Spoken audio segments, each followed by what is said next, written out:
ইসলামের দৃষ্টিতে স্বপ্ন শুধু আমাদের চিন্তা ভাবনার প্রতিচ্ছবি নয়, বলতে হবে যে স্বপ্ন হচ্ছে 3 প্রকার। কিভাবে বুঝবো আমি যে স্বপ্নটা দেখেছি এই স্বপ্নটা সত্য কিনা?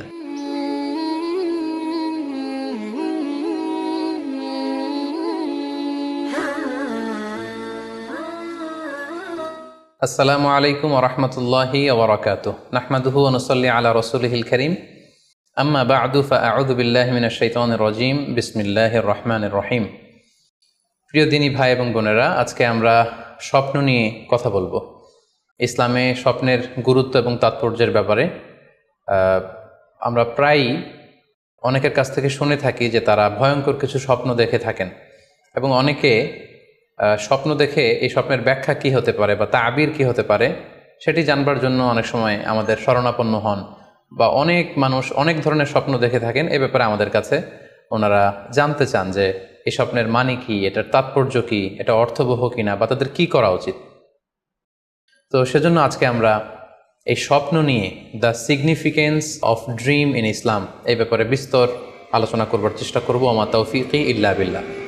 আজকে বেসিকলি স্বপ্নের ব্যাপারে আমরা 10টি পয়েন্টে কথা উপস্থাপন করবার চেষ্টা করব। সেগুলো হচ্ছে, প্রথমে আমরা জানবো স্বপ্নের গুরুত্ব ও তাৎপর্যের ব্যাপারে, তারপর জানবো স্বপ্নের প্রকারভেদ, ভালো স্বপ্ন দেখলে করণীয়, খারাপ স্বপ্ন দেখলে করণীয়, তারপর কোন ধরনের স্বপ্নের ব্যাখ্যা প্রয়োজন এবং কোন স্বপ্নের ব্যাখ্যা প্রয়োজন নেই, সত্য স্বপ্নের আলামত অথবা কিভাবে বুঝবো যে আমার স্বপ্নটা অর্থবহ কিনা, স্বপ্নের ব্যাপারে কিছু ইসলামী দিক নির্দেশনা, স্বপ্নে আল্লাহ রাসূল সাল্লাল্লাহু আলাইহি সাল্লামকে দেখা প্রসঙ্গে, যুগে যুগে স্বপ্ন ব্যাখ্যায় কারা পারদর্শী ছিলেন, এবং সবশেষে কোরআন সুন্নাহর আলোকে বিভিন্ন প্রতীক বা চিহ্নের দিকে খেয়াল রেখে স্বপ্নের ব্যাখ্যা।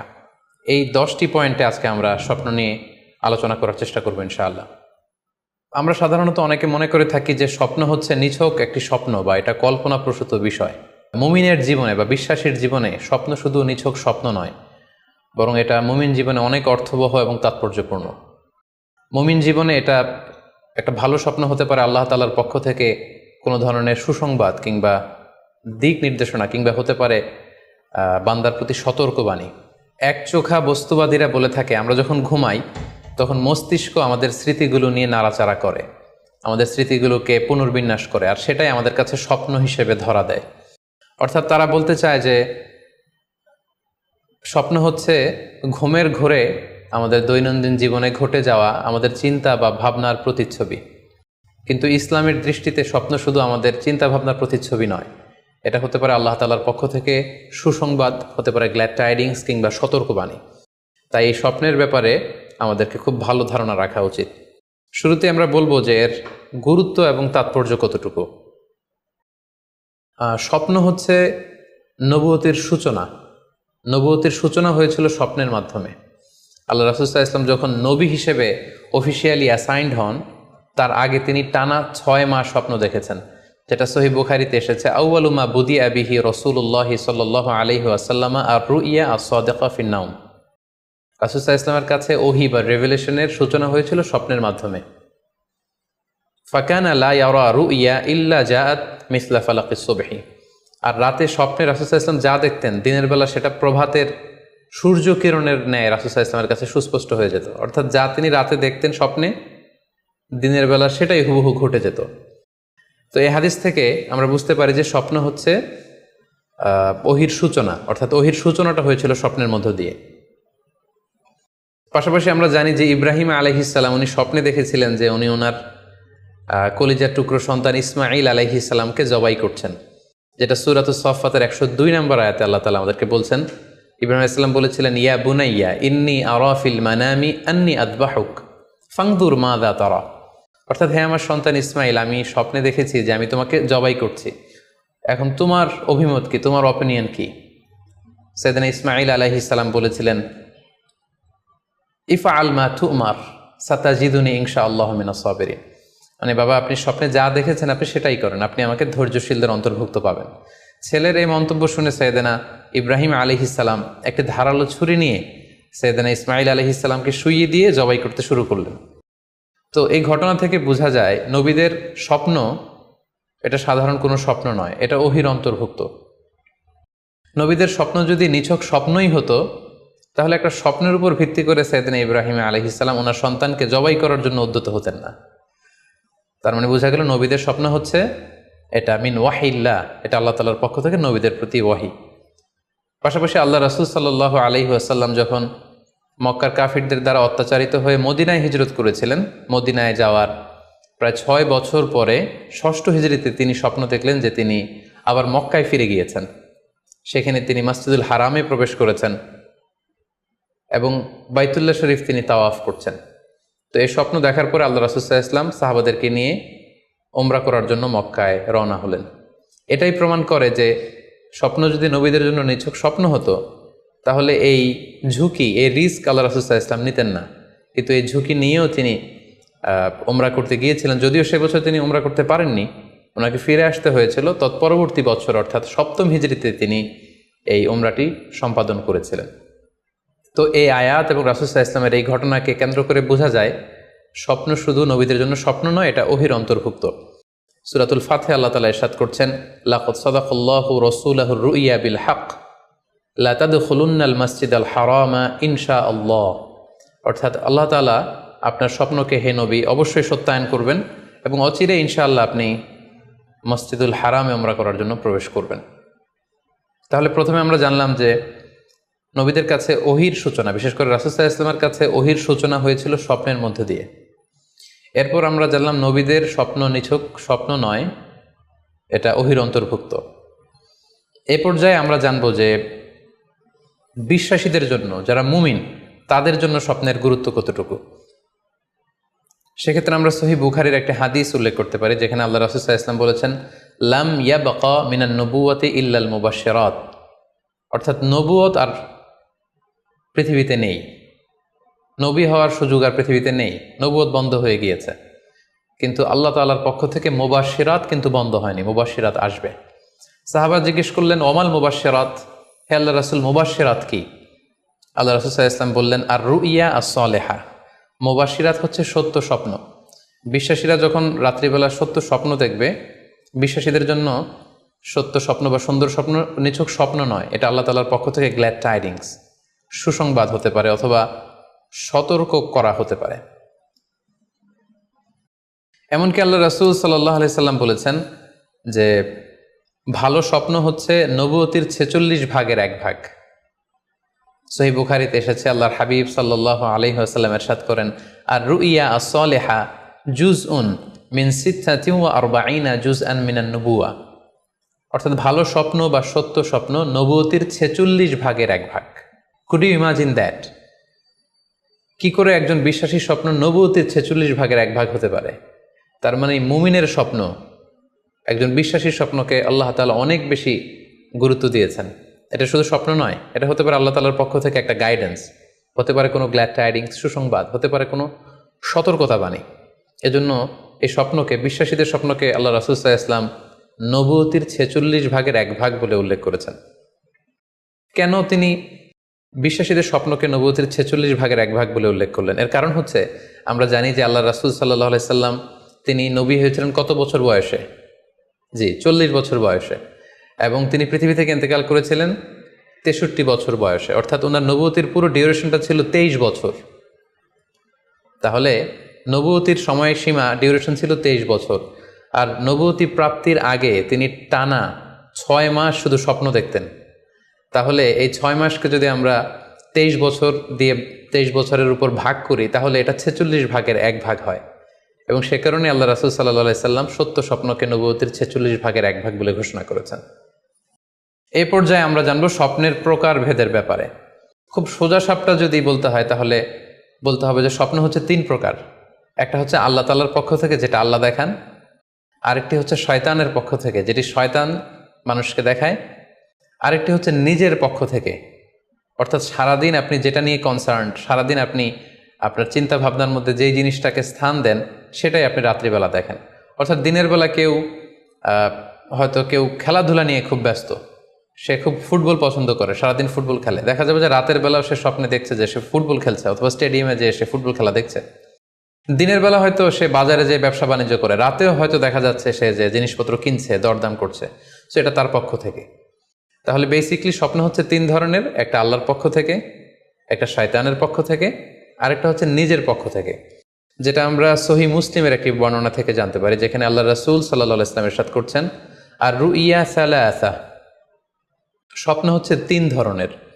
ফারুইয়া আস-সালিহা বুশরা মিনাল্লাহ, যেটা ভালো স্বপ্ন সেটা হয় আল্লাহর পক্ষ থেকে।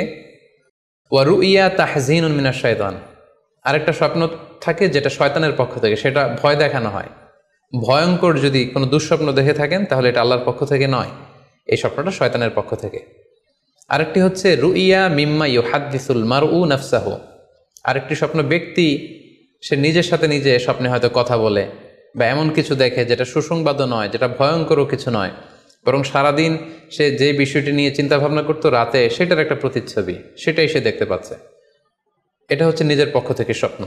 তাহলে খুব সহজে আমরা এভাবে বলতে পারি যে স্বপ্ন 3 প্রকার, একটা হচ্ছে রাহমানি, আর একটা হচ্ছে শাইতানি, আর একটা হচ্ছে নাফসানি। আই রিপিট, আমি আবার বলছি, স্বপ্নের প্রথম প্রকার হচ্ছে রাহমানি, দ্বিতীয় প্রকার হচ্ছে শাইতানি, তৃতীয় প্রকার হচ্ছে নাফসানি। যেটা রাহমানি সেটা রহমানের পক্ষ থেকে আল্লাহ দেখান, আর যেটা শয়তানি সেটা শয়তানের পক্ষ থেকে, শয়তান ভীতিকর পরিবেশ তৈরি করার জন্য বা ভয় দেখানোর জন্য যেটা দেখায়। আরেকটা হচ্ছে নাফসানি, যেটাকে বলা হয় আদগাস ও আহলাম, যেটার কোনো মিনিং হয় না, অর্থাৎ নিজের পক্ষ থেকে নিজের চিন্তা ভাবনার প্রতিচ্ছবি। তাহলে শুরুতে আমরা জানবার চেষ্টা করব যে রাহমানি, যেটাকে আরবিতে বলা হচ্ছে রুইয়া বা রুইয়া সাদেকা বা সালেহা, সেটা কি, এবং সেটা যদি আমরা দেখি সেক্ষেত্রে আমাদের করণীয় কি। এক্ষেত্রে আমরা সহি বুখারীর একটি হাদিসকে উল্লেখ করতে পারি, যেখানে আল্লাহ রাসূল সাল্লাল্লাহু আলাইহি ওয়াসাল্লাম ইরশাদ করেছেন, ইযা রাআ আহাদুকুম রুইয়া ইউহিব্বুহা, তোমাদের কেউ যদি কোনো স্বপ্ন দেখে যে স্বপ্নটা সে পছন্দ করে, মানে স্বপ্নটা দেখে he feels good or she feels good, তার ভালো লাগছে, তাহলে বুঝতে হবে ফা ইন্নামা হিয়া মিনাল্লাহ, এই স্বপ্নটা আল্লাহর পক্ষ থেকে, এটা সাধারণ স্বপ্ন নয়, এটা খুবই অর্থবহ স্বপ্ন। তখন সে কী করবে? ফালিয়াহমাদিল্লাহ আলাইহা, সে তখন এই সুন্দর স্বপ্ন দেখার কারণে আল্লাহ শুকরিয়া করবে। ওয়াল ইউহাদ্দিস বিহা, এবং চাইলে সে এই স্বপ্নের কথা মানুষের কাছে বর্ণনা করতে পারে বা শেয়ার করতে পারে। তাহলে সহিহ বুখারীর এই হাদিসের ভাষ্য অনুযায়ী আমরা যেটা বুঝলাম, আমরা যদি ভালো কোনো স্বপ্ন দেখি তাহলে 3টি কাজ করা যেতে পারে। প্রথমত আল্লাহর প্রশংসা করা, যেহেতু আমি ভালো একটি স্বপ্ন দেখেছি, আল্লাহর শুকরিয়া বা প্রশংসা আমরা করতে পারি। দ্বিতীয়ত চাইলে সুসংবাদ হিসেবে এই স্বপ্নটা আমি কারোর সাথে শেয়ার করতে পারি। আর 3 নাম্বার হচ্ছে এমন ব্যক্তিকে আমি শেয়ার করব যে আমাকে ভালোবাসে বা যে আমার শুভাকাঙ্ক্ষী, তা না হলে আমি হিংসার শিকার হতে পারি।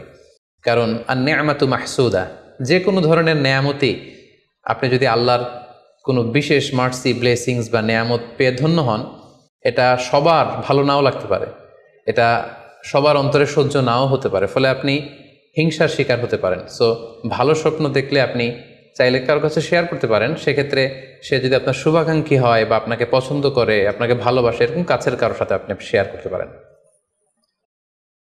আমরা সবাই নিঃসন্দেহে এরকম ভালো ভালো স্বপ্ন দেখতে চাই, আমরা কেউই ভয়ঙ্কর কোনো স্বপ্ন দেখতে চাই না।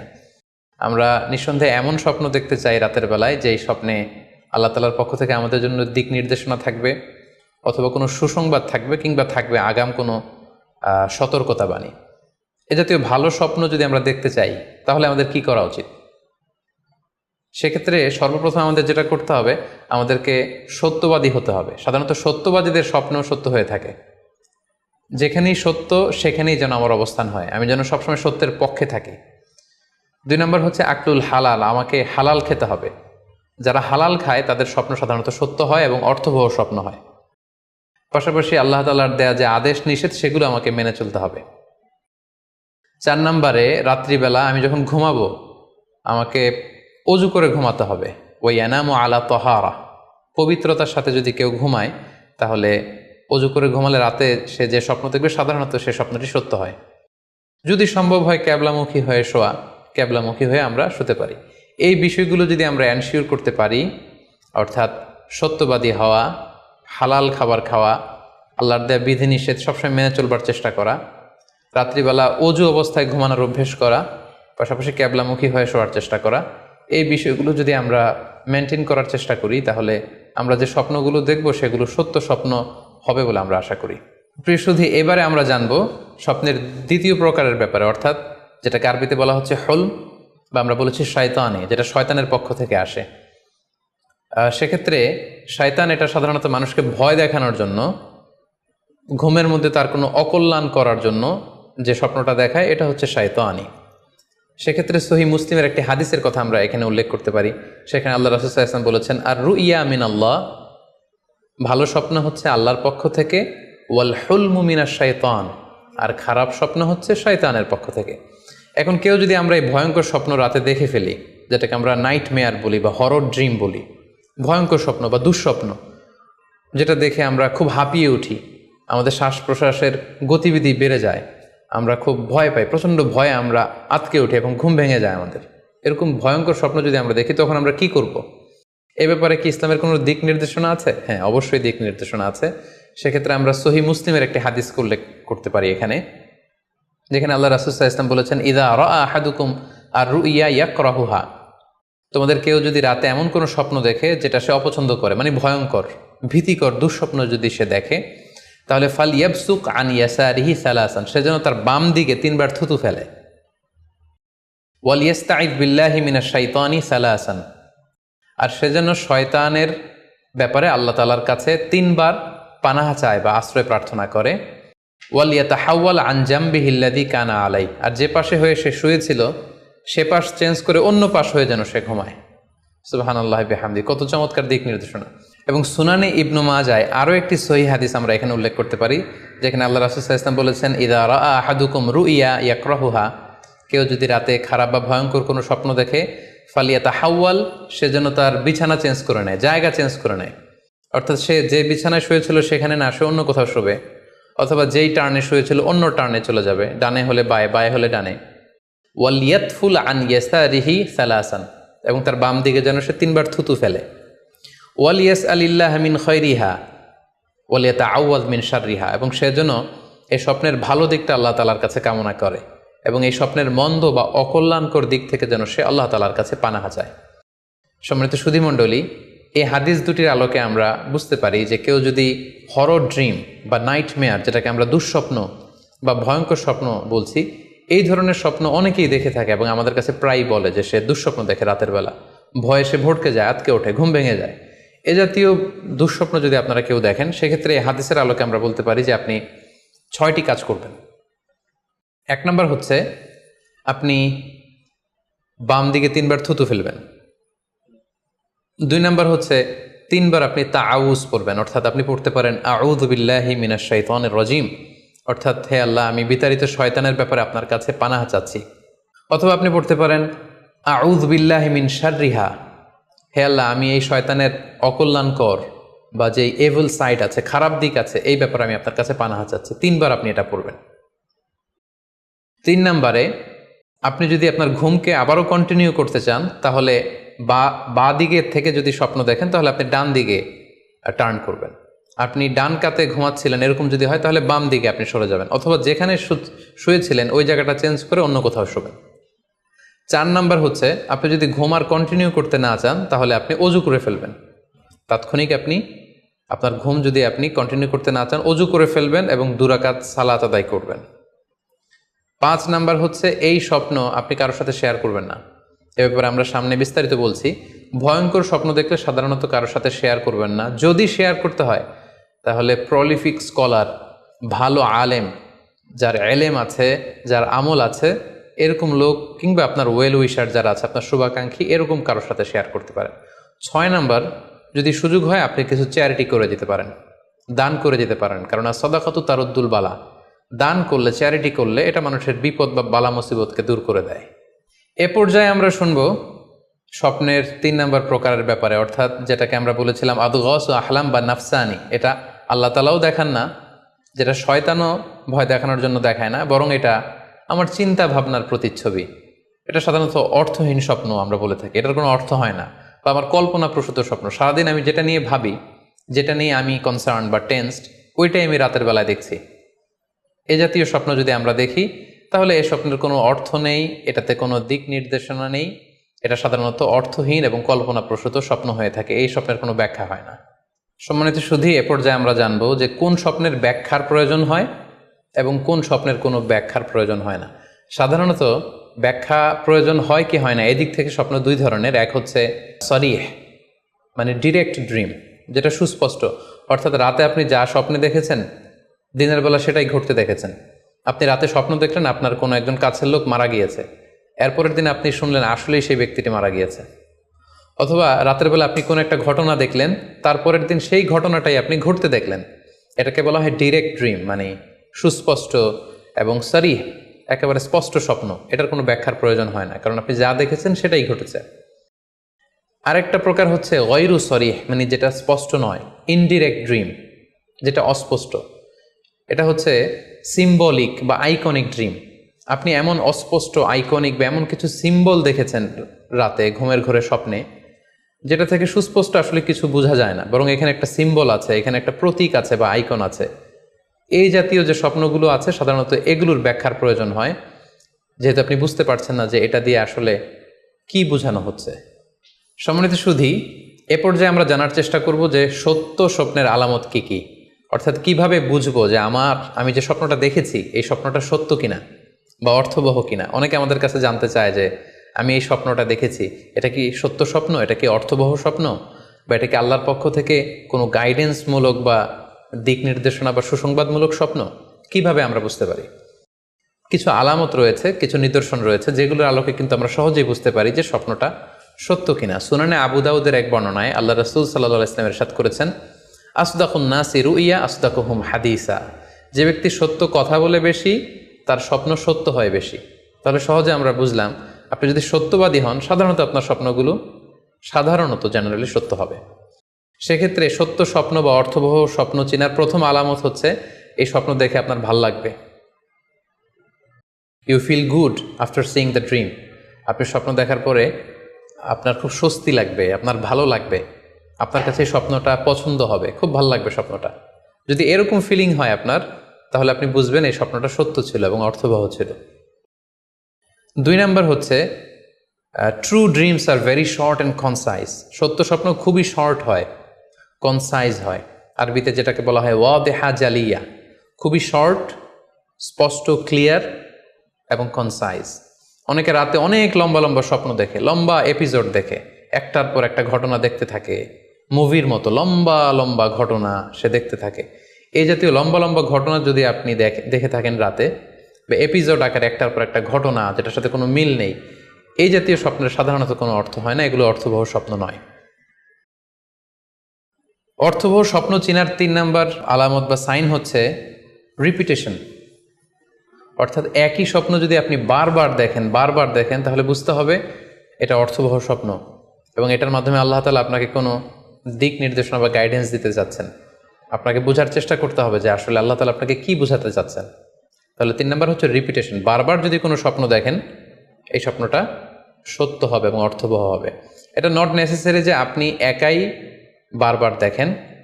একজন মানুষ একটা স্বপ্ন বারবার দেখলে যেমনি অর্থবহ, পাশাপাশি একই স্বপ্ন যদি অনেকে দেখে তাহলে সেই স্বপ্নটাও অর্থবহ।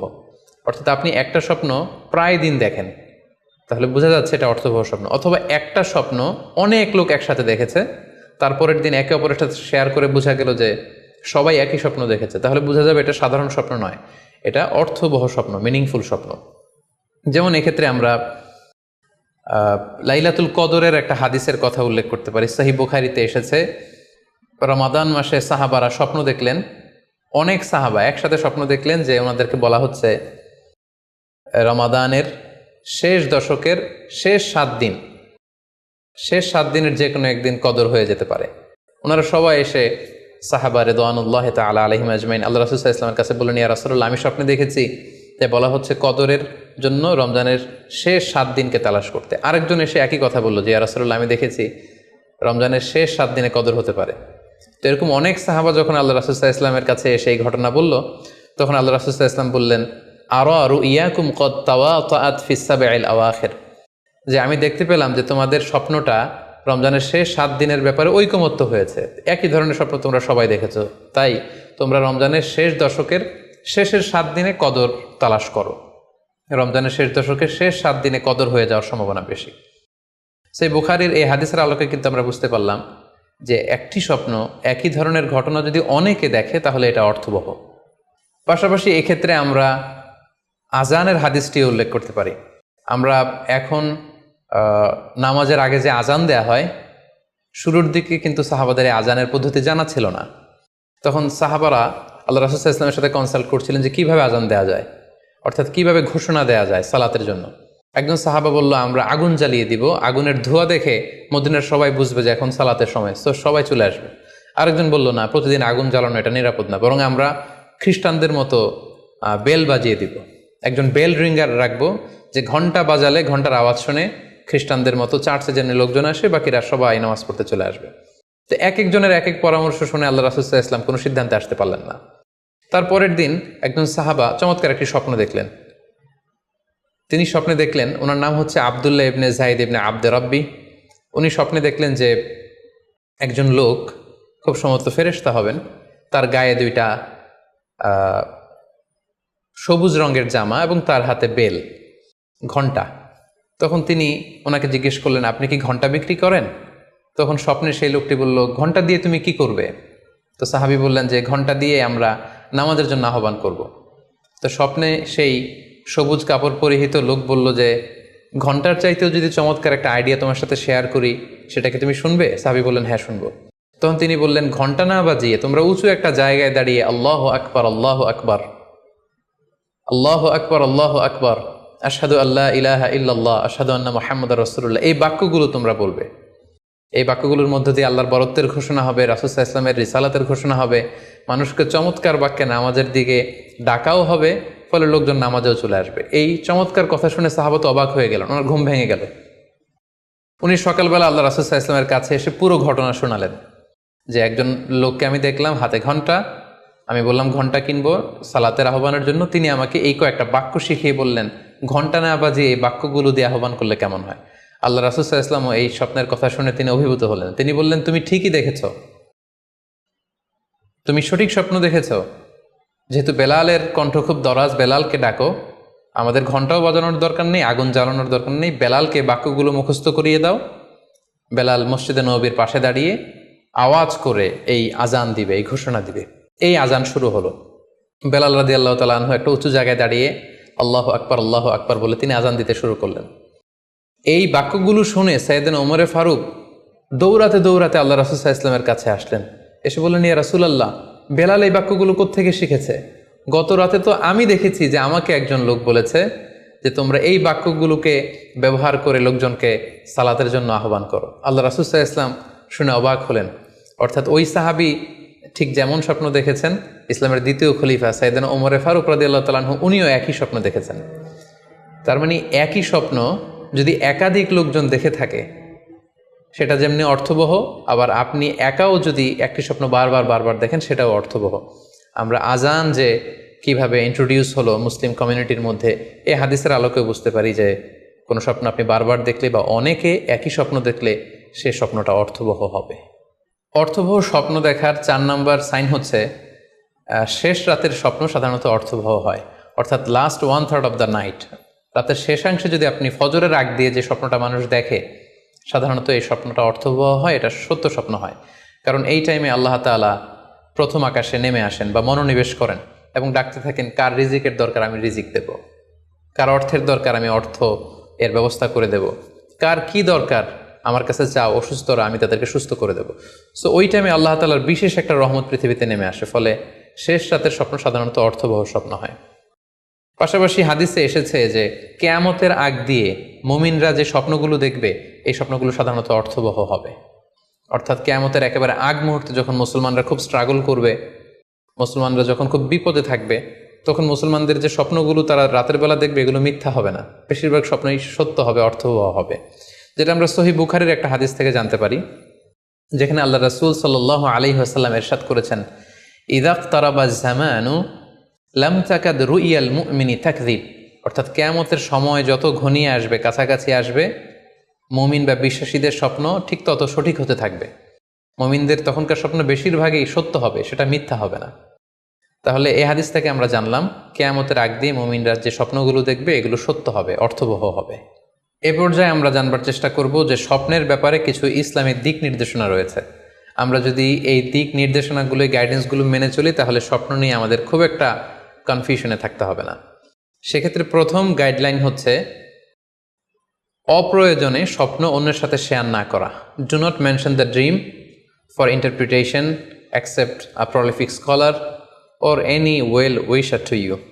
কেউ যদি খুব বড় আলেম হয়ে থাকেন, শায়েখ হয়ে থাকেন, তার ইলম আছে, আমল আছে, এরকম কারো কাছে শেয়ার করতে পারেন। অথবা আপনার শুভাকাঙ্ক্ষী, আপনাকে ভালো অ্যাডভাইস করতে পারে, আপনাকে পছন্দ করে, এরকম লোক ছাড়া কারো কাছে স্বপ্ন শেয়ার করা যাবে না। সুনানে তিরমিজিতে স্বপ্ন অন্যের সাথে শেয়ার না করার ব্যাপারে একটি হাদিস এসছে, যেখানে আল্লাহ রাসূল সাল্লাল্লাহু আলাইহি সাল্লাম বলেছেন, লা ইয়াকুসুহা ইল্লা আলা ওয়াদ্দিন, অর্থাৎ যে তোমাকে পছন্দ করে এমন কারো কাছে ছাড়া স্বপ্ন শেয়ার করবে না। অথবা আউজি রাইন, এমন লোক যে ডিসিশন দিতে পারে, he can advise you, he can provide you the right decision, এরকম লোক যদি আপনার কাছের শুভাকাঙ্ক্ষীদের মধ্যে থেকে কেউ থেকে থাকে, আপনি তার সাথে শেয়ার করতে পারেন। ওয়ালা ইউহাদ্দিসু বিহা ইল্লা লাবিবান আও হাবিবান, সে আপনার হাবিব, সে আপনার বন্ধু, সব কাছের লোক, বজম ফ্রেন্ড, আপনার শুভ কামনা করে সব সময়, এই জাতীয় লোকের কাছে আপনি স্বপ্ন শেয়ার করতে পারেন। অন্য এক বর্ণনায় এসেছে, ওয়ালা ইয়াকুসুর রুইয়া ইল্লা আলা আলিমিন আও নাসিহ, স্বপ্ন শেয়ার করতে হলে ভালো আলেমের কাছে শেয়ার করো, অথবা নাসিহ, যে তোমাকে ভালো অ্যাডভাইস করতে পারবে, উপদেশ দিতে পারবে, এরকম কারো কাছে শেয়ার করো, অন্য কারো কাছে নয়। সুনানে তিরমিজিতে এ ব্যাপারে একটি বাব রচনা করা হয়েছে, যে বাবু লা তাকুসুর রুইয়া ইল্লা আলা আলিম আও নাসিহ, আলেম বা শুভাকাঙ্ক্ষী নসিহতকারী ছাড়া কারো কাছে স্বপ্ন শেয়ার করা যাবে না। এর কারণ হচ্ছে, আমরা আগেই বলেছি যে আপনি স্বপ্নে যদি ভালো কিছু দেখে থাকেন, এটা এমন কারো কাছে যদি শেয়ার করেন যে আপনাকে পছন্দ করে না, তাহলে আপনি হিংসার শিকার হতে পারেন। সেক্ষেত্রে আমরা সূরা ইউসুফের 5 নম্বর আয়াতের কথা খেয়াল করতে পারি, যেখানে ইউসুফ আলাইহিস সালাম বলেছিলেন যে ইয ক্বালা ইউসুফু লি আবিহি ইয়া আবাতি ইন্নী রাআইতু আহাদা আশারা কাওকাবান ওয়াশ শামসা ওয়াল কমারা রাআইতুহুম লি সাজিদিন ক্বালা ইয়া বুনাইয়া লা তাকসুস রুইয়াকা আলা ইখওয়াতিকা ফায়াকিদু লাকা কাইদা। ছোট্ট ইউসুফ আলাইহিস সালাম তিনি স্বপ্নে দেখলেন যে চন্দ্র, সূর্য এবং আকাশের 11টা তারা সব কিছু ওনার সম্মানে সিজদায় লুটিয়ে পড়েছে। তো ইয়াকুব আলাইহিস সালাম ওনার ছেলেকে বললেন যে, বাবা ইউসুফ, খবরদার, সাবধান, এই স্বপ্নের কথা তুমি তোমার ভাইদেরকে বলতে যেও না। যদি তুমি তোমার ভাইদের সাথে এই চমৎকার স্বপ্নের কথা শেয়ার করো, তাহলে ফায়াকিদু লাকা কাইদা, তারা তোমাকে নিয়ে হিংসা করবে, ষড়যন্ত্র করবে। তাহলে আমরা বুঝলাম যে যার তার কাছে চাইলে আমরা স্বপ্ন শেয়ার করতে পারবো না, বরং এক্ষেত্রে বুঝে শুনে সাবধানে শেয়ার করতে হবে। এক্ষেত্রে মুস্তাদরেকে হাকিমে একটি চমৎকার হাদিস উল্লেখ হয়েছে, সেটি হচ্ছে কেন যে কারো কাছে স্বপ্ন শেয়ার করা যাবে না, করলে সমস্যা কি। সেক্ষেত্রে বলা হয়েছে যে ফাইন্না রুইয়া তাকাউ আলামা তুআব্বার, অর্থাৎ স্বপ্নের ব্যাখ্যা তেমনই হয়ে থাকে যেমন এটার ব্যাখ্যা করা হয়। এই ব্যাপারটা কিন্তু সাধারণ কোনো কথা নয়। আপনি একজনের কাছে, যার কোনো জ্ঞান নেই স্বপ্নের ব্যাপারে, হুট করে তার কাছে স্বপ্নের ব্যাখ্যা জানতে চাইলেন, আর তিনিও হুট করে এমন একটা ব্যাখ্যা করে দিল, ফলে দেখা যাবে উনি যেটা ব্যাখ্যা করেছেন সেটাই ঘটবে আপনার জীবনে। সো স্বপ্নের কথা যে কারো কাছে বলতে নেই। ফাইন্না রুইয়া তাকাউ আলামা তুআব্বার, কেননা স্বপ্নের ব্যাখ্যা তেমন হয়ে থাকে যেমন এটার ব্যাখ্যা করা হয়। সো ব্যাখ্যা যদি কেউ করতে চান, আপনি ভালো ব্যাখ্যা করবেন, জেনে শুনে বুঝে তার শুভাকাঙ্ক্ষী হয়ে সুন্দর ব্যাখ্যা করবেন, কেননা খারাপ কোনো ব্যাখ্যা করে দিলে সেই ব্যাখ্যাই হয়ে যেতে পারে। স্বপ্নের কথা কেন যে কোনো মানুষের কাছে শেয়ার করতে নেই, তার কারণ হিসেবে আমরা সুনানে দারমির একটি হাদিসকে এখানে উল্লেখ করতে পারি, যে হাদিসটিকে ইবনে হাজার আল আসকালানি উনি ওনার ফাথুল বারিতে হাসান বলে উল্লেখ করেছেন। আল্লাহ রাসূল সাল্লাল্লাহু আলাইহি ওয়াসাল্লামের কাছে মদিনাতে প্রায় একজন নারী এসে স্বপ্নের ব্যাখ্যা জানতে চাইতেন। সে নারী বলতেন যে, ইয়া রাসূলুল্লাহ, আমি প্রায়ই স্বপ্নে দেখি যে আমার ঘরের একটি পিলার ভেঙে গিয়েছে এবং আমি অন্ধ সন্তান প্রসব করেছি। এই নারীর স্বামী ছিল ব্যবসায়ী এবং সারা বছর ব্যবসার কারণে বিভিন্ন জায়গায় তিনি ঘুরে বেড়াতেন, এবং যখন ফিরে আসতেন, যাওয়ার সময় তিনি স্ত্রীকে প্রেগনেন্ট অবস্থায় রেখে যেতেন, অর্থাৎ গর্ভবতী, আর এই বাচ্চাকে পেটে নিয়ে এই নারী সবসময় এই স্বপ্ন দেখতে থাকতেন। তো রাসূল সাল্লাল্লাহু আলাইহি ওয়াসাল্লাম স্বপ্নের ব্যাখ্যায় বললেন, তুমি চিন্তা করো না, তোমার স্বামী সহি সালামতে ফিরে আসবে এবং তুমি সুন্দর সন্তান প্রসব করবে, ভালো সন্তান। এভাবেই চলছিল, যতবার তার স্বামী ফিরে আসে, সুস্থভাবে ফিরে আসে এবং সে সুন্দর সন্তান জন্ম দিচ্ছিল। হঠাৎ একবার সে নারী আল্লাহ রাসূল সাল্লাল্লাহু আলাইহি ওয়াসাল্লামের বাসায় এসে দেখলেন যে আল্লাহ রাসূল সাল্লাল্লাহু আলাইহি ওয়াসাল্লাম ঘরে নেই। আম্মাজান আয়েশাকে তিনি বললেন যে, আমি সবসময় এরকম স্বপ্ন দেখি। তখন আম্মাজান আয়েশা বললেন, তাহলে এই স্বপ্নের ব্যাখ্যা জানার জন্যই তুমি রাসূল সাল্লাল্লাহু আলাইহি ওয়াসাল্লামের কাছে আসো, তুমি কি স্বপ্ন দেখো? তখন সে নারী আম্মাজান আয়েশার কাছে খুলে বললেন যে, আমি স্বপ্নে দেখি যে আমার ঘরের একটি পিলার ভেঙে গিয়েছে আর আমি একটি অন্ধ সন্তান প্রসব করেছি। একথা শুনে আম্মাজান আয়েশা রাদিয়াল্লাহু তাআলা আনহা অবাক হয়ে গেলেন। তিনি বললেন, তাই নাকি? তোমার স্বপ্ন যদি সত্য হয় তাহলে ঠিকই তোমার স্বামী মারা যাবে এবং তুমি একজন ফাজের পাপাচারী সন্তান প্রসব করবে। ঠিকই দেখা গিয়েছিল তার পরের বছর তার স্বামী যখন আসলো, জীবিত আসতে পারেনি, তার স্বামী ইন্তেকাল করেছিল এবং এই নারী যে সন্তান প্রসব করেছিল সেটি ছিল একটি পাপাচারী সন্তান। তো এই ঘটনা আল্লাহ রাসূল সাল্লাল্লাহু আলাইহি ওয়াসাল্লাম শুনে আম্মাজান আয়েশাকে বললেন, আয়েশা তুমি এটা ঠিক করোনি, তুমি যদি কখনো কারো স্বপ্নের ব্যাখ্যা করো তুমি ভালো ব্যাখ্যাটা করবে, কখনো মন্দ দিক থেকে ব্যাখ্যা করবে না, হয় চুপ থাকবে, ব্যাখ্যাই করতে যাবে না, আর যদি স্বপ্নের ইন্টারপ্রিটেশন তুমি করতে চাও তাহলে ভালো ব্যাখ্যাটা করবে। সম্মানিত, শুধু এজন্য যে কারো কাছে আমরা চাইলেই স্বপ্নের কথা জানাতে পারি না, বরং সে যদি আপনার শুভাকাঙ্ক্ষী হয়, সে যদি স্বপ্ন ব্যাখ্যায় পারদর্শী হয়, সে যদি ভালো আলেম হয়, তাহলে তার কাছে আপনি স্বপ্নের ব্যাখ্যা জানতে চাইতে পারেন। এক্ষেত্রে আমরা ইমাম মুহাম্মদ ইবনে সিরিনের আরও একটি চমৎকার ঘটনার কথা উল্লেখ করতে পারি।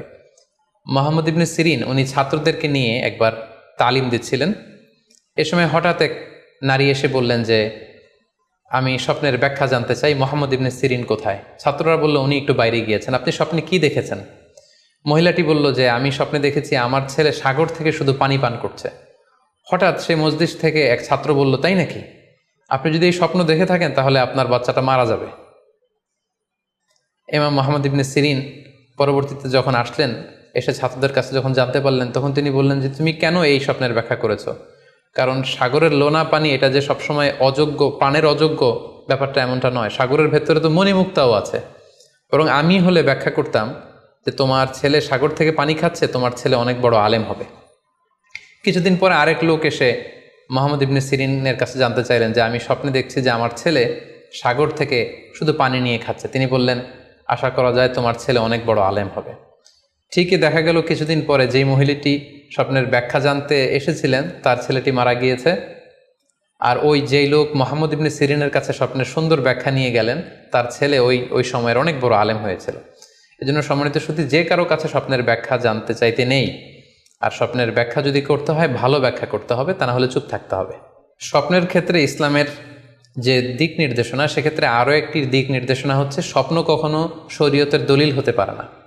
কেবলমাত্র নবীদের স্বপ্নই হচ্ছে ওহী, কিন্তু আমরা যারা সাধারণ মুসলমান আমাদের স্বপ্ন কখনো শরীয়তের দলিল হতে পারে না।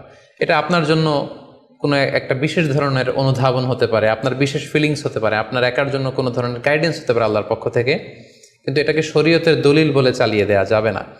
আমরা প্রায় শুনি অমুক পীর সাহেব একটা স্বপ্ন দেখেছেন এবং তার মুরিদেরা এই স্বপ্নের আলোকে বিভিন্ন কাজ করতে শুরু করেছেন, এটাকে শরীয়তের অংশ মনে করে। খুব রিসেন্টলি করোনা ভাইরাস আউটব্রেকের টাইমে মামুন মারুফ নামে এক ছেলের স্বপ্নের কথা আমরা শুনেছিলাম যে ইটালিতে সে স্বপ্ন দেখেছে করোনা ভাইরাসের সাথে কথা বলেছে। আসলে এই জাতীয় স্বপ্ন কখনো শরীয়তের কোনো সোর্স বা এভিডেন্স হতে পারে না। খুব রিসেন্টলি বুয়েট থেকে পাশ করা মুশতাক মোহাম্মদ আরমান নামে একজন লোকের কথা আমরা শুনেছি যে তিনি দাবি করেছেন তিনি ইমাম মাহাদি, এবং তিনি দাবি করেছেন যে স্বপ্নে তাকে আল্লাহ তাআলা ইমাম মাহাদি বলে পরিচয় করিয়ে দিয়েছে, ফলে লোকজন এসে তার হাতে বায়াত হচ্ছে। অথবা অনেকে দাবি করে থাকেন যে স্বপ্নে তিনি ফকিরি পেয়েছেন, স্বপ্নে এটা হয়েছে সেটা হয়েছে। এরকম কোনো ধরনের স্বপ্নই কিন্তু শরীয়তের অংশ, শরীয়তের দলিল বা এভিডেন্স হতে পারে না। এ পর্যায়ে আমরা জানবার চেষ্টা করব যে স্বপ্নে রাসূলুল্লাহ সাল্লাল্লাহু আলাইহি ওয়াসাল্লামকে দেখা প্রসঙ্গে অনেকে স্বপ্নে আল্লাহ রাসূল সাল্লাল্লাহু আলাইহি ওয়াসাল্লামকে দেখেন, এবং আসলে রাসূল সাল্লাল্লাহু আলাইহি ওয়াসাল্লামকে স্বপ্নে দেখেন কিনা এ ব্যাপারে তাদের মধ্যে অনেক প্রশ্ন থেকে থাকে। এক্ষেত্রে আমরা সহিহ বুখারীর একটি চমৎকার হাদিস উল্লেখ করতে পারি, যেখানে আল্লাহ রাসূল সাল্লাল্লাহু আলাইহি ওয়াসাল্লাম ইরশাদ করেছেন, মান রাআনি ফিল মানামি ফাকাদ রাআনি, যে আমাকে স্বপ্নে দেখলো, আল্লাহ রাসূল সাল্লাল্লাহু আলাইহি ওয়াসাল্লাম নিজে বলছেন যে আমাকে স্বপ্নে দেখলো সে আসলেই আমাকেই দেখলো। কারণ ফাইন্না শাইতানা লা ইয়াতামাসসালু ফি সূরাতি, শয়তান কখনো আমার আকৃতি, আমার শেপ ধারণ করতে পারে না। অর্থাৎ আপনি যদি রাসূল সাল্লাল্লাহু আলাইহি ওয়াসাল্লামকে স্বপ্নে দেখেন তাহলে আপনি রাসূল সাল্লাল্লাহু আলাইহি ওয়াসাল্লামকেই দেখেছেন, আপনি শয়তানকে দেখেননি। কারণ শয়তান কখনো রাসূল সাল্লাল্লাহু আলাইহি ওয়াসাল্লামের আকৃতি ধারণ করতে পারে না। তাহলে এই হাদিসের আলোকে আমরা বুঝলাম শয়তান কখনো আল্লাহ রাসূল সাল্লাল্লাহু আলাইহি ওয়াসাল্লামের আকৃতি বা শেপ ধারণ করতে পারে না। তখন প্রশ্ন হচ্ছে আসলে আপনি রাসূল সাল্লাল্লাহু আলাইহি ওয়াসাল্লামকে দেখেছেন নাকি অন্য কাউকে দেখেছেন? শয়তান হয়তো রাসূল সাল্লাল্লাহু আলাইহি ওয়াসাল্লামের আকৃতি ধারণ করলো না, একজন সুশ্রী বয়োবৃদ্ধ সুন্দর আকৃতির মানুষের চেহারা ধারণ করে শয়তান এসে বলল যে আমি আল্লাহ রাসূল। তখন আপনি কিভাবে বুঝবেন যে আপনি রাসূল সাল্লাল্লাহু আলাইহি ওয়াসাল্লামকে দেখেছেন নাকি শয়তানের ধারণ করা অন্য কোনো মানুষের আকৃতিতে কাউকে আপনি দেখেছেন? সেক্ষেত্রে বোঝার মাধ্যম হচ্ছে আল্লাহ রাসূল সাল্লাল্লাহু আলাইহি ওয়াসাল্লামের দাড়ি কেমন ছিল, চেহারা কেমন ছিল, চুল কেমন ছিল, দৈহিক গড়ন কেমন ছিল, আকৃতি কেমন ছিল, এগুলো কিন্তু আমরা হাদিস থেকে পাই, কিংবা শামায়েলে তিরমিজিতে রাসূল সাল্লাল্লাহু আলাইহি ওয়াসাল্লামের বডি স্ট্রাকচার, ওনার চেহারা, ওনার অবয়বের ব্যাপারে বর্ণনা পাই। আপনি স্বপ্নে যাকে দেখেছেন তার চেহারা, আকৃতি এবং বর্ণনা যদি রাসূল সাল্লাল্লাহু আলাইহি ওয়াসাল্লামের দৈহিক বর্ণনার সাথে মিলে যায়, তাহলে বোঝা যাবে যে আপনি আসলেই আল্লাহ রাসূল সাল্লাল্লাহু আলাইহি সাল্লামকে দেখেছেন। কিন্তু আপনি স্বপ্নে দেখা মানুষটি, তার চেহারার সাথে যদি রাসূল সাল্লাল্লাহু আলাইহি ওয়াসাল্লামের চেহারার যে বর্ণনা সেটির সাথে যদি কোনো মিল না থাকে, যদি তার চেহারা রাসূল সাল্লাল্লাহু আলাইহি ওয়াসাল্লামের চেহারার মতো না হয়, শামায়েলে তিরমিজিতে যে বর্ণনা আছে সেরকম যদি না হয়, তাহলে বোঝা যাবে আপনি রাসূল সাল্লাল্লাহু আলাইহি ওয়াসাল্লামকে দেখেননি, বরং অন্য কাউকে দেখেছেন। এক্ষেত্রে আমরা মুহাম্মদ ইবনে সিরিনের ঘটনা উল্লেখ করতে পারি। ওনার কাছে কেউ এসে যদি বলতো যে আমি স্বপ্নে আল্লাহ রাসূল সাল্লাল্লাহু আলাইহি ওয়াসাল্লামকে দেখেছি, তখন মুহাম্মদ ইবনে সিরিন জিজ্ঞেস করতেন, তুমি কি দেখেছো বলো তো, তুমি যাকে দেখেছো তার দাড়ি কেমন, তার চেহারা কেমন, তার চোখ নাক কেমন, তার গড়ন কেমন। তখন ওই ব্যক্তি যখন বর্ণনা দিত, আর সেই বর্ণনা যখন আল্লাহ রাসূল সাল্লাল্লাহু আলাইহি ওয়াসাল্লামের আকৃতির সাথে মিলে যেত, তখন মুহাম্মদ ইবনে সিরিন বলতেন, তুমি ঠিকই স্বপ্নে আল্লাহ রাসূল সাল্লাল্লাহু আলাইহি ওয়াসাল্লামকে দেখেছো। কিন্তু ওই ব্যক্তির বর্ণনা যদি এমন হতো যে না, এর সাথে রাসূল সাল্লাল্লাহু আলাইহি ওয়াসাল্লামের হাদিসে বা শামায়েলে তিরমিজিতে রাসূল সাল্লাল্লাহু আলাইহি ওয়াসাল্লামের দেহের যে বর্ণনা, এটার সাথে কোনো মিল নেই, তখন মুহাম্মদ ইবনে সিরিন বলতেন, না, তুমি স্বপ্নে আল্লাহ রাসূল সাল্লাল্লাহু আলাইহি ওয়াসাল্লামকে দেখোনি, বরং তুমি অন্য কাউকে দেখেছো। এ পর্যায়ে আমরা জানবার চেষ্টা করব যে যুগে যুগে কারা স্বপ্ন ব্যাখ্যায় খুব পারদর্শী ছিলেন। নবীদের মধ্যে সাইয়েদনা ইউসুফ আলাইহিস সালাম, তিনি সবচেয়ে ভালো স্বপ্নের ব্যাখ্যা করতে পারতেন। সাহাবাদের মধ্যে সাইয়েদনা আবু বকর রাদিয়াল্লাহু তাআলা আনহু চমৎকার স্বপ্নের ব্যাখ্যা করতে পারতেন, এবং তাবিঈদের মধ্যে মুহাম্মদ ইবনে সিরিন চমৎকার স্বপ্নের ব্যাখ্যা করতে পারতেন। আর বলার অপেক্ষা রাখে না যে অবশ্যই আল্লাহ রাসূল সাল্লাল্লাহু আলাইহি ওয়াসাল্লাম তিনিও চমৎকার স্বপ্নের ব্যাখ্যা করতে পারতেন।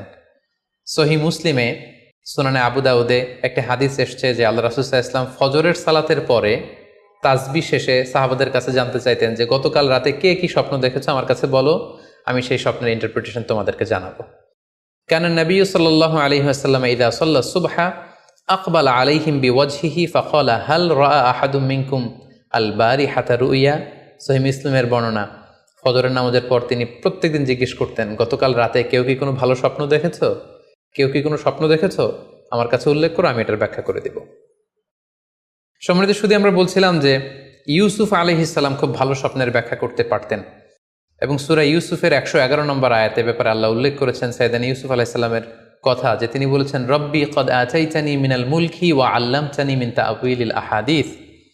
মানে হে আমার রব, আপনি আমাকে রুলিং পাওয়ার দিয়েছেন, এবং আপনি আমাকে you taught me how to interpret the dreams, কিভাবে স্বপ্নের ব্যাখ্যা করতে হয় এটা আপনি আমাকে শিক্ষাদান করেছেন। এবং সূরা ইউসুফে আমরা জানি যে 3টি স্বপ্নের কথা সেখানে উল্লেখ রয়েছে। ইউসুফ আলাইহিস সালাম নিজেই একটি স্বপ্ন দেখেছিলেন ছোটবেলায়, তারপর দুজন প্রিজনার ইউসুফ আলাইহিস সালামের সাথে জেলখানায় ছিল, তাদের 2টা স্বপ্নের ব্যাখ্যা তিনি করে দিয়েছেন, এবং মিশরের তৎকালীন যে রাজা কিং, সেই কিংয়ের স্বপ্নের ব্যাখ্যাও সাইয়েদনা ইউসুফ আলাইহিস সালাম করে দিয়েছিলেন। সাহাবীদের মধ্যে সাইয়েদনা আবু বকর রাদিয়াল্লাহু তাআলা আনহু চমৎকার স্বপ্নের ব্যাখ্যা করতে পারতেন, এবং আল্লাহ রাসূল সাল্লাল্লাহু আলাইহি ওয়াসাল্লাম মাঝে মাঝে ইচ্ছা করে আবু বকর রাদিয়াল্লাহু তাআলা আনহুর কাছে স্বপ্নের ব্যাখ্যা জানতে চাইতেন, এবং আবু বকর রাদিয়াল্লাহু তাআলা আনহু নিজেও মাঝে মাঝে ইচ্ছা করে রাসূল সাল্লাল্লাহু আলাইহি ওয়াসাল্লামের কাছে বলতেন যে ইয়া রাসূলুল্লাহ, এই স্বপ্নের ব্যাখ্যাটা আমি করি। আল্লাহ রাসূল সাল্লাল্লাহু আলাইহি ওয়াসাল্লাম তখন আবু বকর রাদিয়াল্লাহু তাআলা আনহুকে স্বপ্নের ব্যাখ্যা করার অনুমতি প্রদান করতেন। এক্ষেত্রে আমরা আল খাসাইসুল কুবরা, জালালউদ্দিন সুয়ুতির লেখা, সেখানকার একটি বর্ণনার কথা উল্লেখ করতে পারি, যেখানে আল্লাহ রাসূল সাল্লাল্লাহু আলাইহি সাল্লাম আবু বকর রাদিয়াল্লাহু তাআলা আনহুর কাছে একটি স্বপ্নের উল্লেখ করলেন। বললেন, আবু বকর, আমি গত রাতে স্বপ্নে দেখেছি যে তুমি আর আমি দুজন মিলে দৌড় প্রতিযোগিতা করছি, এবং দেখলাম যে আমি তোমার 2.5 গজ সামনে, তুমি আমার 2.5 গজ পেছনে, অর্থাৎ আমি এই দৌড় প্রতিযোগিতায় বিজয় লাভ করেছি এবং তুমি আমার 2.5 হাত পেছনে। এর ব্যাখ্যা কি হতে পারে? তখন সাইয়েদনা আবু বকর রাদিয়াল্লাহু তাআলা আনহু বললেন, ইয়া রাসূলুল্লাহ, আমার মনে হচ্ছে যে আপনি আমার আগে পৃথিবী থেকে বিদায় নেবেন, এবং আপনার ইন্তেকালের 2.5 বছর পরে আমি পৃথিবী থেকে বিদায় নিব। অর্থাৎ আপনি আমার 2.5 বছর আগে পৃথিবী ছাড়বেন, আর আমি আপনার 2.5 বছর পরে পৃথিবী ছাড়ব। এবং আমরা যদি বাস্তবতা এবং ইতিহাস খেয়াল করি, তাহলে আমরা সেটাই দেখব যে আল্লাহ রাসূল সাল্লাল্লাহু আলাইহি সাল্লামের ইন্তেকালের 2.5 বছর পরে সাইয়েদনা আবু বকর রাদিয়াল্লাহু তাআলা আনহু তিনি ইন্তেকাল করেছিলেন। সাইয়েদনা আবু বকর রাদিয়াল্লাহু তাআলা আনহুর স্বপ্ন ব্যাখ্যার পারদর্শিতা নিয়ে আমরা এক্ষেত্রে মুস্তাদরিকে হাকিমের একটি হাদিস উল্লেখ করতে চাই, যেখানে এই হাদিসটি মুস্তাদরিকে হাকিমেও এসেছে, সুনানে আবু দাউদেও এসেছে, এবং হাদিসটি সহিহ। আম্মা জান আয়েশা রাদিয়াল্লাহু তাআলা আনহা, উনি একটি স্বপ্ন দেখলেন যে আকাশ থেকে 3টি চাঁদ ওনার ঘরে খসে পড়েছে। এবং এই স্বপ্ন দেখে তিনি ওনার পিতা আবু বকর রাদিয়াল্লাহু তাআলা আনহুকে জিজ্ঞেস করলেন যে আমি স্বপ্নে দেখেছি যে আকাশের 3টি চাঁদ এসে আমার ঘরে পড়েছে, এর ব্যাখ্যা কি হতে পারে? তখন আবু বকর রাদিয়াল্লাহু তাআলা আনহু ওনার কন্যা আম্মাজান আয়েশা রাদিয়াল্লাহু তাআলা আনহাকে বললেন যে এই স্বপ্নের ব্যাখ্যা হচ্ছে এই পৃথিবীর 3জন মানুষের কবর তোমার ঘরে অবস্থিত হবে। সুবহানাল্লাহি বিহামদি। এবং আমরা জানি যে আল্লাহ রাসূল সাল্লাল্লাহু আলাইহি ওয়াসাল্লাম যখন ইন্তেকাল করলেন তখন আল্লাহ রাসূল সাল্লাল্লাহু আলাইহি ওয়াসাল্লামকে কবর দেওয়া হয়েছিল আম্মাজান আয়েশা রাদিয়াল্লাহু তাআলা আনহার ঘরে। এবং তখন আবু বকর রাদিয়াল্লাহু তাআলা আনহু বলেছিলেন যে আয়েশা, তোমার কি মনে আছে তুমি যে একটা স্বপ্নের ব্যাখ্যা আমার কাছে জানতে চেয়েছিলে যে 3টি আকাশের চাঁদ তোমার ঘরে খসে পড়েছে, এই দেখো আল্লাহ রাসূল সাল্লাল্লাহু আলাইহি ওয়াসাল্লামের কবর তোমার ঘরে হয়েছে, তুমি জেনে রেখো যে 3টা চাঁদের শ্রেষ্ঠ চাঁদ হচ্ছে এটি। এবং আমরা এও জানি যে আবু বকর রাদিয়াল্লাহু তাআলা আনহু ইন্তেকালের পরে আম্মাজান আয়েশার ঘরেই কবর হয়েছে এবং ওমরে ফারুকের কবরও আম্মাজান আয়েশা রাদিয়াল্লাহু তাআলা আনহুর ঘরেই অবস্থিত।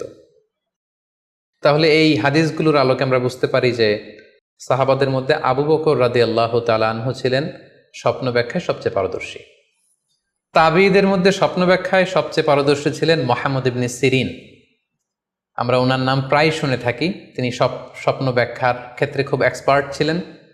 তিনি উসমান রাদিয়াল্লাহু তাআলা আনহু যখন ইসলামের খলিফা তখন বসরা নগরীতে মুহাম্মদ ইবনে সিরিন জন্মগ্রহণ করেন এবং অনেক সাহাবা থেকে তিনি অনেক হাদিস বর্ণনা করেছেন। এবং তিনি ইমাম আবু হানিফা আলাইহি রাহমার সমসাময়িক ছিলেন। ইমাম আবু হানিফা একবার স্বপ্নে দেখলেন যে তিনি আল্লাহ রাসূল সাল্লাল্লাহু আলাইহি ওয়াসাল্লামের কবর খুঁড়ছেন অথবা কবরের লাশ বের করছেন কিংবা কাফন বের করছেন। এই স্বপ্ন দেখে ইমামুল আযম আবু হানিফা রাহিমাহুল্লাহ উনি বিচলিত হয়ে গেলেন যে এ আমি কি স্বপ্ন দেখলাম যে আমি রাসূল সাল্লাল্লাহু আলাইহি ওয়াসাল্লামের কবর খুঁড়ছি, সেখান থেকে কাফন বের করছি। কেউই এই স্বপ্নের ব্যাখ্যা করতে পারলেন না। তখন ইমাম মুহাম্মদ ইবনে সিরিনের কাছে যখন জানতে চাওয়া হলো তখন মুহাম্মদ ইবনে সিরিন বললেন যে হাযা রাজুলুন ইউহয়ি সুন্নাত রাসূলিল্লাহ, অর্থাৎ যে ব্যক্তি এই স্বপ্ন দেখেছে তার মাধ্যমে আল্লাহ রাসূল সাল্লাল্লাহু আলাইহি ওয়াসাল্লামের হাদিসের বা সুন্নাহর পুনর্জীবন হবে। তিনি রাসূল সাল্লাল্লাহু আলাইহি ওয়াসাল্লামের সুন্নাহগুলোকে পুনরুজ্জীবন দান করবেন, পুনরুজ্জীবিত করবেন। এবং বাস্তবে আমরা এটাই দেখেছি যে ইমাম আবু হানিফার চিন্তা, ওনার থট, ওনার মাযহাব গোটা বিশ্বে সমৃদ্ধি লাভ করেছে, মানুষ এটাকে গ্রহণ করেছে। ওনার বুদ্ধিবৃত্তিক যে চিন্তা, ওনার ফিকহি ইস্তেমবাদগুলো গোটা বিশ্বে আল্লাহ রাসূল সাল্লাল্লাহু আলাইহি ওয়াসাল্লামের হাদিসগুলোকে আরও প্রাণবন্তভাবে মুসলিম উম্মার কাছে রিপ্রেজেন্ট করেছে। আমরা আপাত দৃষ্টিতে মনে হচ্ছিল যে এটা একটা খারাপ স্বপ্ন, যে ইমাম আবু হানিফা তিনি রাসূল সাল্লাল্লাহু আলাইহি ওয়াসাল্লামের কবর খুঁড়ছেন, লাশ বের করছেন বা কাফন বের করছেন। কিন্তু মুহাম্মদ ইবনে সিরিন চমৎকার ব্যাখ্যা করেছেন যে হাযা রাজুলুন ইউহয়ি সুন্নাত রাসূলিল্লাহ, এই লোক তো এমন লোক হবে যে রাসূল সাল্লাল্লাহু আলাইহি ওয়াসাল্লামের সুন্নাহকে পুনরুজ্জীবন দান করবে।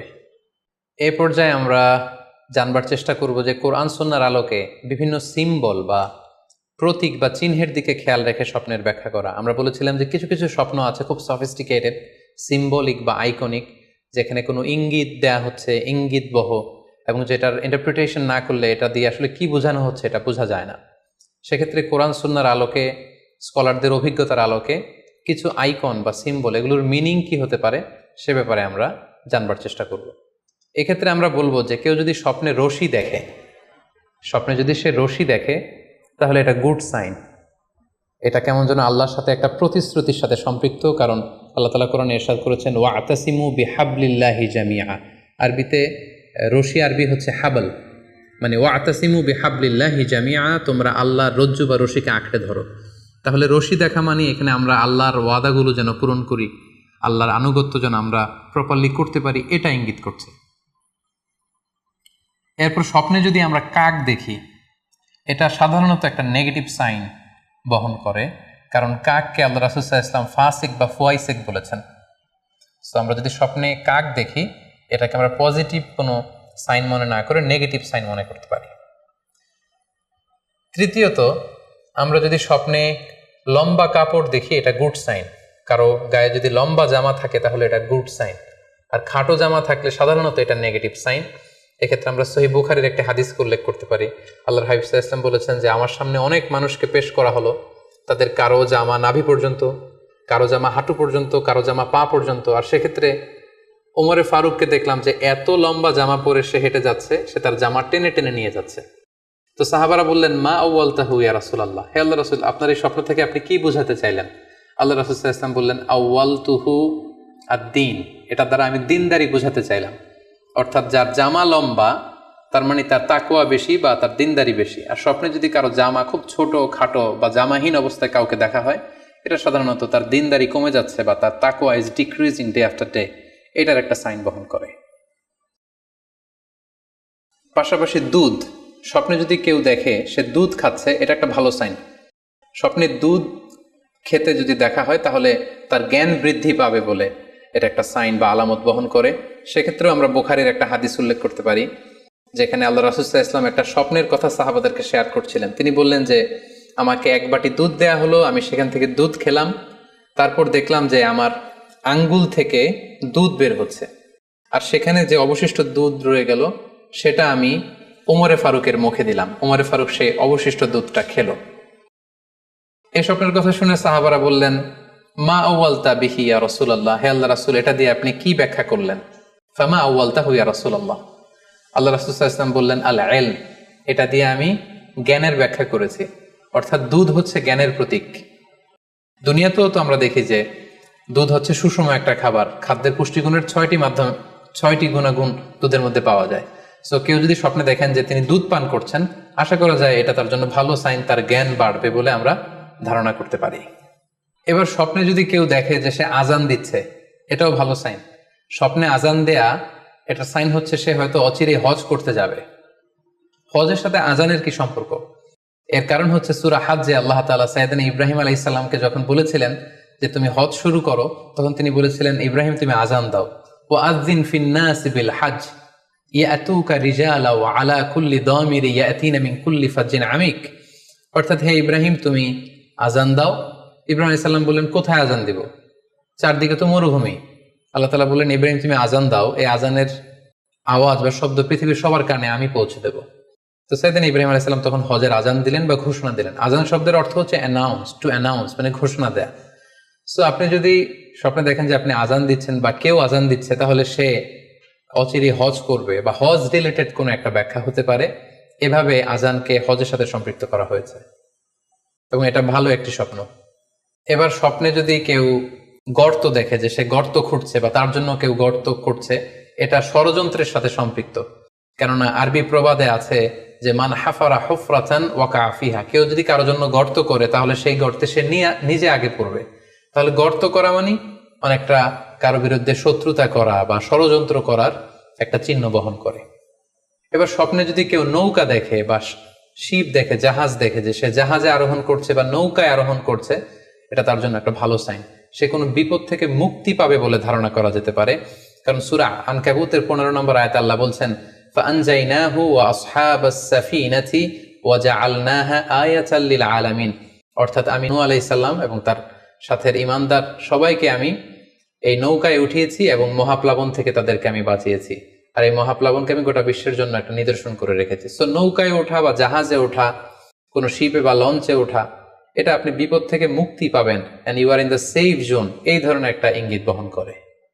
ইমাম মুহাম্মদ ইবনে সিরিনের কাছে এক লোক এসে বলল যে, ইমাম, রাআইতু কাআন্নী আহরুসু আরদান লা তুমবিত, হে ইমাম, আমি স্বপ্নে দেখেছি যে আমি একটি শস্য ক্ষেত্র চাষ করছি কিন্তু কোনো ফসল হচ্ছে না, এটার মানে কি?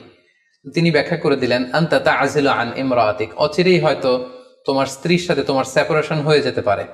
কারণ কোরআনে স্ত্রীকে শস্য ক্ষেত্রের সাথে তুলনা করা হয়েছে মেটাফরিক্যালি। সূরা বাকারার 223 নম্বর আয়াতে আল্লাহ বলছেন, নিসাউকুম হারসুল লাকুম ফাআতু হারসাকুম আন্না শি'তুম। অর্থাৎ তোমাদের স্ত্রীরা হচ্ছে তোমাদের শস্য ক্ষেতের মতো, তোমরা যেভাবে খুশি এই শস্য ক্ষেত্রটাকে সুন্দরভাবে চাষাবাদ করতে পারো। তাহলে শস্য ক্ষেতের সাথে বা ক্রপ ল্যান্ডসের সাথে আপনার স্ত্রীর সাথে সম্পর্ক হওয়া বা সেপারেশন হওয়া, এইভাবে ইঙ্গিত নেওয়া যেতে পারে। সবশেষে একটি ঘটনা উল্লেখ করার মধ্য দিয়ে আমরা এই সিম্বলিক বা আইকনিক ব্যাপারটা শেষ করতে চাই। সেটি হচ্ছে, ব্যক্তির ভিন্নতার কারণে কিন্তু স্বপ্নের ব্যাখ্যাও ভিন্নতা হতে পারে। ব্যক্তি ভিন্নতার কারণে স্বপ্নের ব্যাখ্যাও ভিন্ন হবে। একই স্বপ্ন দুইজন লোক দেখলো, দুইজনের স্বপ্নের ব্যাখ্যা কিন্তু দুরকম হতে পারে। সেক্ষেত্রে আমরা মুহাম্মদ ইবনে সিরিনের একটা ঘটনা উল্লেখ করতে পারি। মুহাম্মদ ইবনে সিরিনের কাছে এক লোক এসে বলল যে, আমি স্বপ্নে দেখেছি আমি আজান দিচ্ছি, এটার ব্যাখ্যা কি? উনি বললেন, তুমি হজ করতে যাবে। তার কিছুদিন পরে আরেক লোক এসে একই স্বপ্ন দেখলো, তিনি বললেন যে, আমি স্বপ্নে দেখেছি যে আমি আজান দিচ্ছি। তো তিনি বললেন, চুরিতে তোমার হাত কাটা যাবে। তো ওনার ছাত্ররা দুইজন লোকের কাছে দুই ধরনের উত্তর দেওয়ার কারণে অবাক হয়ে জিজ্ঞেস করলেন যে, হে ইমাম, একই স্বপ্ন দুইজন দেখলো, কিন্তু আপনি এক একজনকে এক এক উত্তর কেন দিলেন? তো তিনি বললেন যে, এই দুইজনকে আমি চিনি এবং তাদের ব্যক্তিগত জীবন সম্পর্কে আমি জানি। তো তাদের জীবন আচরণ, তাদের ব্যক্তিত্বের কারণে আমি দুই ধরনের ব্যাখ্যা করেছি। প্রথম জনের ব্যাখ্যা করেছি আমি সূরা হজের আলোকে, কারণ সূরা হজে আল্লাহ ইব্রাহিম আলাইহিস সালামকে বলেছেন, ওয়াজ্জিন ফিন্নাস বিল হজ, তুমি মানুষের মাঝে হজের জন্য আজান দাও, ঘোষণা দাও। সো সেই লোকটি আজান দিয়েছে, তার মানে আশা করা যায় সে হজে যাবে। আর দ্বিতীয় লোকটির স্বপ্নের ব্যাখ্যা আমি করেছি সূরা ইউসুফের আলোকে। সূরা ইউসুফে একটি আয়াত আছে, সুম্মা আযানা মুআযযিনুন আইয়াতুহাল আইর ইন্নাকুম লাসারিকুন, অর্থাৎ মিশরের কিং এর একটি পানপাত্র চুরি হয়ে গিয়েছিল। ইউসুফ আলাইহিস সালাম ইচ্ছা করে সেটা তার ভাই ইয়ামিনের খাদ্যের প্যাকেটের ভেতরে ঢুকিয়ে দিয়েছিলেন। আর তখন সেখানকার স্টাফরা বা সৈনিকেরা আজান দিয়েছিল, মানে ঘোষণা দিয়ে বলেছিল, হে ক্যারাভান, হে কাফেলার লোকেরা, তোমরা চুরি করেছো। তো তিনি মুহাম্মদ ইবনে সিরিন বললেন যে, দ্বিতীয় লোকটার ব্যাপারে আমি জানি, সে আসলে অসাধু একজন লোক, এবং তার ক্ষেত্রে সে স্বপ্নে যেহেতু আজান দিতে দেখেছে, সে কখনো হজে যাবে না, বরং সূরা ইউসুফের আলোকে চুরিতে তার হাত কাটা যাবে। তো এভাবে আমরা কোরআন সুন্নাহর আলোকে বা স্কলারদের যে অভিব্যক্তি, সেগুলোর আলোকে স্বপ্নের মধ্যে থেকে যেগুলো সিম্বলিক, আইকনিক, যেগুলো ইঙ্গিতবহ, এগুলোর ব্যাখ্যা আমরা এভাবে করতে পারি। সম্মানিত শুধু এই ছিল স্বপ্ন নিয়ে আমাদের আজকের আলোচনা। আমরা এই আলোচনা থেকে বুঝতে পারলাম যে স্বপ্ন তিন ধরনের হতে পারে। কোনোটা আল্লাহ দেখান দিক নির্দেশনার জন্য বা সুসংবাদ স্বরূপ, কোনোটা শয়তানের পক্ষ থেকে ভয় দেখানোর জন্য, আর কোনোটা হচ্ছে আমাদের চিন্তা ভাবনার প্রতিচ্ছবি। আর স্বপ্ন যতটা সম্ভব অন্যের কাছে না শেয়ার করতে পারলেই ভালো। বিশেষ করে যদি আপনি ভয়ঙ্কর দুঃস্বপ্ন দেখে থাকেন, সেক্ষেত্রে এমন লোকের কাছে আপনি শেয়ার করুন যে আপনাকে পছন্দ করে, যার কোরআন সুন্নাহর জ্ঞান আছে, যার মধ্যে এলেম আছে, আমল আছে। আর আপনারা আপনাদের কারো কাছে যদি আপনাদের ফ্রেন্ডস অ্যান্ড ফ্যামিলির কেউ বা আশেপাশের কেউ এসে যদি হুট করে তার স্বপ্নের কথা বলে দেয়, আপনি হুট করে তার ইন্টারপ্রিটেশন বা ব্যাখ্যা করতে যাবেন না। আপনি বেটার হয় যে আপনি চুপ থাকবেন, অথবা আপনি যদি ব্যাখ্যা করতে চান তাহলে ভালো ব্যাখ্যা করবেন। আল্লাহ তাআলা আমাদের সবাইকে কথাগুলো বুঝার ও আমল করার তৌফিক দান করুক। হাযা মা ইনদি ওয়াল ইলমু ইনদাল্লাহ, আলাইহি তাওয়াক্কালতু ওয়া ইলাইহি উনীব। ওয়াসসালামু আলাইকুম ওয়া রাহমাতুল্লাহি ওয়া বারাকাতুহু।